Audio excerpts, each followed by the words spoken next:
Policia identifikon gruan e gjetur të masakruar në Qafthan dhe autorin e krimit, ndërsa emri i autorit nuk bëhet i ditur për arsye hetimi. Viktima është Fatjola Sulaj, 24 vjeç, nga fshati Orenj i Librazhdit, nënë e 2 fëmijëve të mitur. Ajo është njohur nga të afërmit nga disa tatuazhe që kishte në trup. Motra e viktimës, e cila nuk kishte dieni për lajmin, është shokuar sapo ka mbritur në morgun e Pogradecit.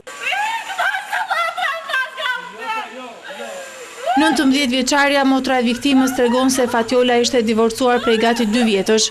Për shkak të kushteve ekonomike, fëmijët e saj, djalin 2 vjeç dhe vajzën 4 vjeçe, i mbanin prindrit në Librazhd, ndërsa ajo punonte kamariere në një pikë karburantesh në Prenjas.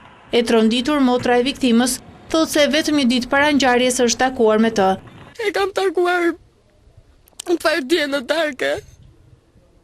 Erdhi më takovi te lokali dhe pi një kafe. Ishte pak e mërzitur. Por gjithmonë ajo rrie qeshur, nuk kuptohet fare. Po çfarë ishte? Çfarë pse ishte mërzitur? Jo, nuk më tha se duhet vish me mua, pasi duhet pi kafe me ty se jam e mërzitur. Vetëm kaq dukem shif të dal me ty, më tha.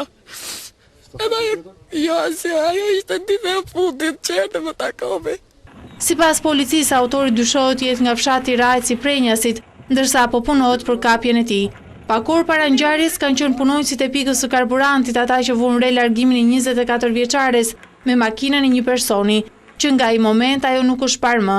Pas ditën e së mërkurës, Fatjola Sulaj u gjet e pajedhë dhe masakruar 15 kilometra larg vendit të punës, në afërsi të fshatit Lin. Pas ekspertizës mjekoligjore, rezultoi se ajo ishte përdhunuar dhe më pas ishte qelluar disa herë me gur në kokë.